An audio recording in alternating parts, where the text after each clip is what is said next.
ਸਵਾਗਤ ਹੈ ਤੁਹਾਡਾ ਸਾਰਿਆਂ ਦਾ ਆਪਣੇ YouTube ਚੈਨਲ ਤੇ। ਮੇਰੇ ਵੱਲੋਂ ਸਾਰਿਆਂ ਨੂੰ ਪਿਆਰ ਭਰੀ ਸਤਿ ਸ਼੍ਰੀ ਅਕਾਲ।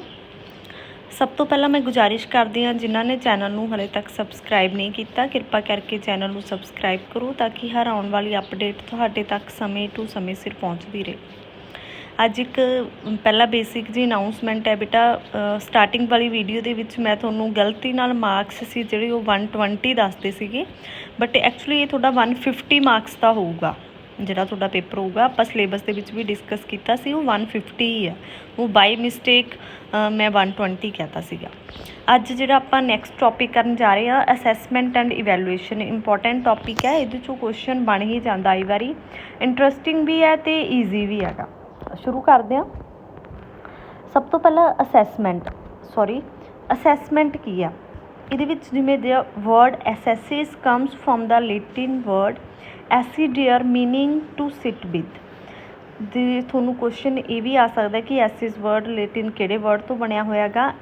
ਐਸੀਡਰੇ ਆਪਾਂ ਇਹਨੂੰ ਕਹਾਂਗੇ, ਜਿਹਦਾ ਮੀਨਿੰਗ ਹੁੰਦਾ ਹੈਗਾ ਟੂ ਸਿਟ ਵਿਦ। ਮਤਲਬ ਜੇ ਆਪਾਂ ਸਿੰਪਲ ਜੀ ਟਰਮਸ 'ਚ ਗੱਲ ਕਰੀਏ ਤਾਂ ਜਿਹੜੀ ਅਸੈਸਮੈਂਟ ਹੁੰਦੀ ਹੈਗੀ ਉਹ ਵਿਦ ਦਾ ਸਟੂਡੈਂਟ ਜਾਂ ਫੋਰ ਦਾ ਸਟੂਡੈਂਟ ਹੁੰਦੀ ਹੈ, ਨਾ ਕਿ ਟੂ ਦਾ ਸਟੂਡੈਂਟ ਹੁੰਦੀ ਹੈ। ਇੱਕ ਗ੍ਰੀਨ ਦੀ ਡੈਫੀਨੇਸ਼ਨ ਹੈਗੀ। ਜੇਕਰ ਆਪਾਂ ਸਿੰਪਲ ਟਰਮਸ ਦੇ ਵਿੱਚ ਗੱਲ ਕਰੀਏ ਤਾਂ ਅਸੈਸਮੈਂਟ ਹੋ ਗਿਆ ਬੇਟਾ ਕਿਸੇ ਨੂੰ ਅਸੈਸ ਕਰਨਾ, ਠੀਕ ਹੈ। ਕਿਸੇ ਦੀ ਨੂਮੈਰੀਕਲ ਵੈਲਿਊ ਆਪਾਂ ਕਹਿ ਸਕਦੇ ਹਾਂ, ਕਿਸੇ ਪਰਸਨ ਦਾ ਕੋਈ ਸਕੋਰ ਫਾਈਂਡ ਆਊਟ ਕਰਨਾ। Assessment can focus on the individual learner, the learning community, the institution of the educational system. Assessment ਕੋਈ ਜ਼ਰੂਰੀ ਨਹੀਂ ਵੀ ਜਿਹੜੀ ਆਪਣੀ ਕਲਾਸ ਦੀ ਪੂਰੀ ਦੀ ਹੋ ਸਕਦੀ ਹੈ, ਇੰਡੀਵਿਜੂਅਲ ਲੈਵਲ 'ਤੇ ਵੀ ਹੋ ਸਕਦੀ ਹੈ, ਪੂਰੇ ਇੰਸਟੀਚਿਊਟ ਦੀ, ਪੂਰੇ ਸਕੂਲ ਦੀ ਵੀ ਅਸੈਸਮੈਂਟ ਹੋ ਸਕਦੀ ਹੈਗੀ, ਠੀਕ ਹੈ। ਕਿਸੇ ਵਰਕਸ਼ਾਪ ਦੀ ਵੀ ਹੋ ਸਕਦੀ ਹੈਗੀ।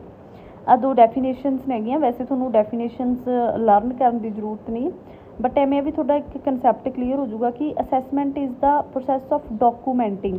ਜਿਵੇਂ ਤੁਹਾਨੂੰ ਡਾਕੂਮੈਂਟਸ ਮਿਲਦੇ ਆ, ਉਹਦੇ 'ਚ ਤੁਹਾਡੇ ਨੰਬਰ ਲੱਗ ਕੇ ਆਉਂਦੇ ਆ, ਉਹ ਅਸੈਸਮੈਂਟ ਹੋਈ ਹੁੰਦੀ ਆ। ਯੂਜ਼ਡ ਇਨ ਮੇਅਰੇਬਲ ਟਰਮ, ਜਿਨ੍ਹਾਂ ਨੂੰ ਆਪਾਂ ਮੇਜ਼ਰ ਕਰ ਸਕਦੇ ਹਾਂ, ਕਾਊਂਟ ਕਰ ਸਕਦੇ ਹਾਂ, ਠੀਕ ਹੈ।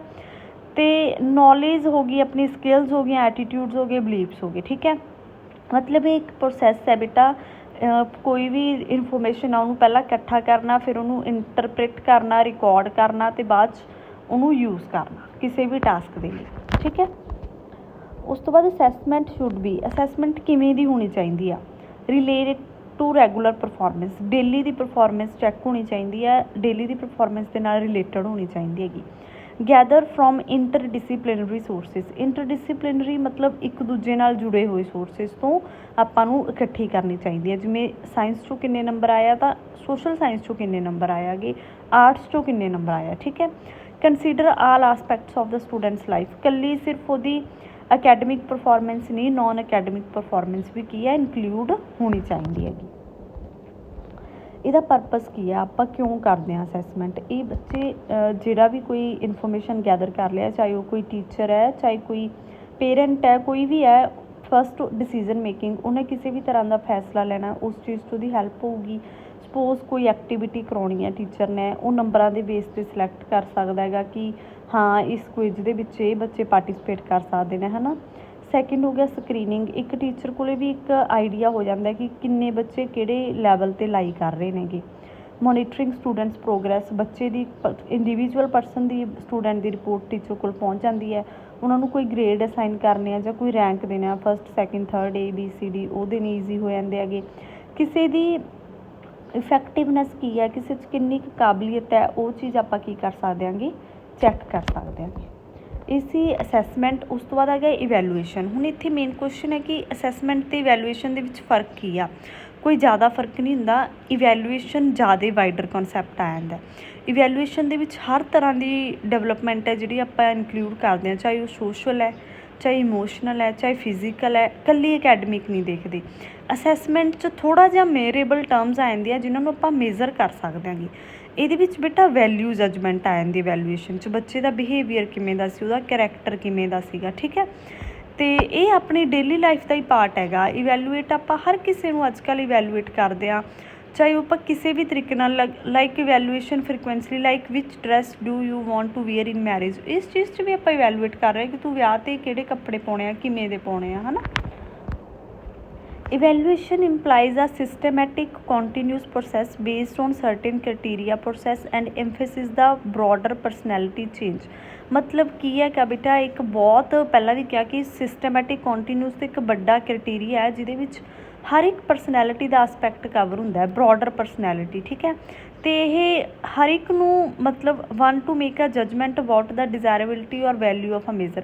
ਕੋਈ ਵੀ ਪਰਸਨ ਜਜਮੈਂਟ ਦੇ ਸਕਦਾ, ਵੈਲਿਊ ਜਜਮੈਂਟ ਦੇ ਸਕਦਾ ਵਿਦ ਇਵੈਲੂਏਸ਼ਨ। ਇੱਕ ਉਹਦੀ ਡੈਫੀਨੇਸ਼ਨ ਹੈ ਇਵੈਲੂਏਸ਼ਨ ਦੀ, ਜਿਹਦੇ ਵਿੱਚ ਮਤਲਬ ਕੋਗਨੇਟਿਵ ਅਤੇ ਨੋਨ ਕੋਗਨੇਟਿਵ ਏਰੀਆਜ਼ ਦੋਨੋਂ ਆ ਜਾਂਦੇ। ਕੋਗਨੇਟਿਵ ਏਰੀਆਜ਼ ਹੋ ਗਏ ਜਿਹੜੇ ਆਪਣੇ ਦਿਮਾਗ ਨਾਲ ਰਿਲੇਟਡ ਹੋ ਗਏ, ਜਿਹਦੇ ਵਿੱਚ ਆਪਣੇ ਪੇਪਰਾਂ 'ਚੋਂ ਨੰਬਰ, ਆਪਣੇ ਪ੍ਰੈਕਟੀਕਲ 'ਚੋਂ ਨੰਬਰ ਆ ਗਏ। ਨੋਨ ਕੋਗਨੇਟਿਵ ਏਰੀਆ ਆ ਗਏ, ਤੁਸੀਂ ਸਪੋਰਟਸ 'ਚ ਕਿਵੇਂ ਦੇ ਹੋ, ਤੁਸੀਂ ਕੋਈ ਐਕਟੀਵਿਟੀ 'ਚ ਕਿਵੇਂ ਦੇ ਹੋ, ਤੁਸੀਂ ਸਮਾਜ 'ਚ ਕਿਵੇਂ ਬਿਹੇਵ ਕਰਦੇ ਹੋ, ਤੁਸੀਂ ਕਲਾਸ 'ਚ ਕਿਵੇਂ ਬਿਹੇਵ ਕਰਦੇ ਹੋ, ਤੁਹਾਡੀ ਫੈਮਿਲੀ ਰਿਲੇਸ਼ਨ ਕਿਵੇਂ ਦਾ ਆਪਦੇ ਪਰਿਵਾਰ ਦੇ ਨਾਲ, ਹੈ ਨਾ। ਇਹ ਸਾਰੀਆਂ ਨੋਨ ਕੋਗਨੇਟਿਵ ਏਰੀਆਜ਼ ਆ ਜਾਂਦੇ ਨੇ। ਤਾਂ ਦੋਨਾਂ ਦੇ ਉੱਤੇ ਆਪਾਂ ਨੂੰ ਐਵੀਡੈਂਸ ਕਲੈਕਟ ਕਰਨੇ ਸਟੂਡੈਂਟਸ ਤੋਂ ਇਵੈਲੂਏਸ਼ਨ ਹੈ, ਇੱਕ ਪ੍ਰੋਪਰ ਇਵੈਲੂਏਸ਼ਨ ਉਹ ਹੈਗੀ, ਠੀਕ ਹੈ।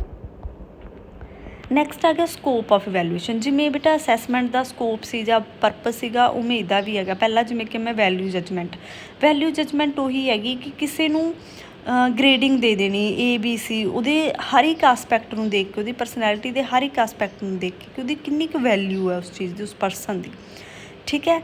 ਉਸ ਤੋਂ ਬਾਅਦ ਜਿਵੇਂ ਬੇਸ ਲਾਈਨ ਪ੍ਰੋਵਾਈਡ ਕਰਦਾ ਆਪਾਂ ਨੂੰ ਗਾਈਡੈਂਸ ਐਂਡ ਕਾਉਂਸਲਿੰਗ ਦੇ ਲਈ, ਕਿਵੇਂ +1 +2 ਦੇ ਵਿੱਚ ਬੱਚੇ ਕਿਵੇਂ ਦੀ ਕਿਹੜੀ ਸਟਰੀਮ ਲੈਣ, ਉਹ 10th ਦੀ ਵੈਲੂਏਸ਼ਨ 'ਤੇ ਬੇਸਡ ਹੈ। ਕਿ ਆਪਾਂ ਇਕੱਲੇ ਨੰਬਰਾਂ ਦੇ ਬੇਸ 'ਤੇ ਤਾਂ ਨਹੀਂ ਬੱਚੇ ਨੂੰ ਕਹਿ ਦਾਂਗੇ ਕਿ ਤੁਸੀਂ ਨੋਨ ਮੈਡੀਕਲ ਕਰ ਲਓ, ਹੈ ਨਾ। ਉਹਦੇ ਕੋਲ ਹੋਰ ਵੀ ਕੋਈ ਸਕਿੱਲਸ ਹੋਣੀਆਂ ਚਾਹੀਦੀਆਂ ਨੇ, ਐਕਟੀਵਿਟੀਜ਼ 'ਚ ਪਾਰਟੀਸਪੇਟ ਕੀਤਾ ਹੋਣਾ ਚਾਹੀਦਾ, ਉਹ ਆਪਾਂ ਨੂੰ ਉਹਦੀ ਵੈਲੂਏਸ਼ਨ ਤੋਂ ਹੀ ਪਤਾ ਲੱਗੂਗਾ। ਪਲੇਸਮੈਂਟ ਕਰਾਉਣੀ ਹੈ ਕਿਸੇ ਦੀ ਜੋਬ ਦੇ ਵਿੱਚ, ਉਹ ਵੀ ਆਪਾਂ ਉਹਦੀ ਵੈਲੂਏਸ਼ਨ ਤੋਂ ਚੈੱਕ ਕਰਾਂਗੇ। ਕਿਸੇ ਦਾ ਕਿਸ ਚੀਜ਼ 'ਚ ਇੰਟਰਸਟ ਹੈ, ਕਿਸੇ ਦੀ ਕਿੰਨੀ ਕੈਪੇਬਿਲਿਟੀ ਹੈ, ਕਿੰਨੀ ਕ੍ਰੀਏਟੀਵਿਟੀ ਹੈ ਕਿਸੇ ਦੇ ਵਿੱਚ, ਹੈ ਨਾ। ਇਹ ਸਾਰੀਆਂ ਚੀਜ਼ਾਂ ਆਪਾਂ ਨੂੰ ਇਵੈਲੂਏਸ਼ਨ ਤੋਂ ਹੀ ਪਤਾ ਲੱਗ ਸਕਦੀਆਂ ਨੇਗੀਆਂ। ਆਪਾਂ ਹੋਰ ਕਰੀਕੂਲਮ ਕੀ ਸੀ, ਸਿਲੇਬਸ ਪਲੱਸ ਕੋ ਕਰੀਕੂਲਰ ਐਕਟੀਵਿਟੀਜ਼, ਉਹਦੇ 'ਚ ਕੋਈ ਚੇਂਜਿਸ ਲੈ ਕੇ ਆਉਣੇ ਨੇ, ਕੋਈ ਪਲੈਨਿੰਗ ਕਰਨੀ ਹੈ, ਉਹ ਆਪਾਂ ਨੂੰ ਇਵੈਲੂਏਸ਼ਨ ਤੋਂ ਹੀ ਪਤਾ ਲੱਗੂਗਾ। ਪਹਿਲਾਂ ਆਪਣੇ ਰਿਜ਼ਲਟ ਕਿਵੇਂ ਦੇ ਆ ਰਹੇ ਨੇ, ਜੇ ਤਾਂ ਆਪਾਂ ਸਹੀ ਜਾ ਰਹੇ ਹਾਂ ਤਾਂ ਆਪਾਂ ਉਹੀ ਕੰਟੀਨਿਊ ਕਰਾਂਗੇ, ਨਹੀਂ ਕਿ ਆਪਾਂ ਚੇਂਜ ਕਰਾਂਗੇ, ਠੀਕ ਹੈ। ਨੈਕਸਟ ਆ ਗਿਆ ਪਰਪਸ ਆਫ ਇਵੈਲੂਏਸ਼ਨ।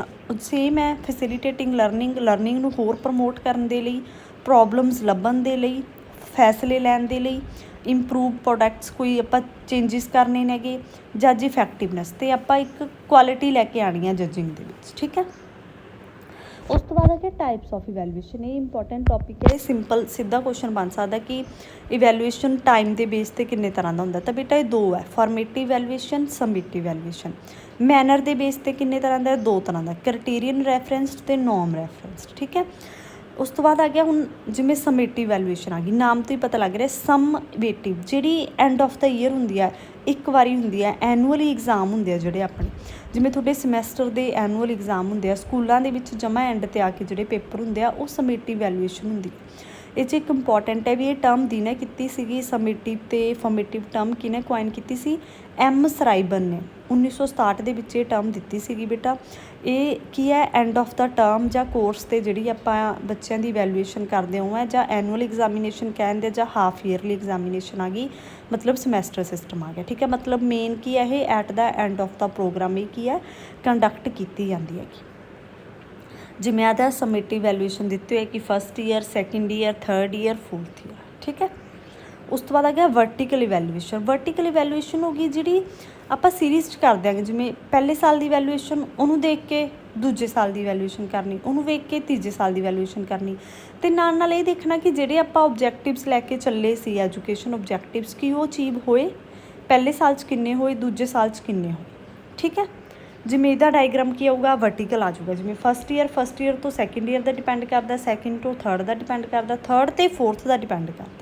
ਇਹ ਵਰਟੀਕਲ ਇਵੈਲੂਏਸ਼ਨ ਹੋ ਗਈ, ਠੀਕ ਹੈ।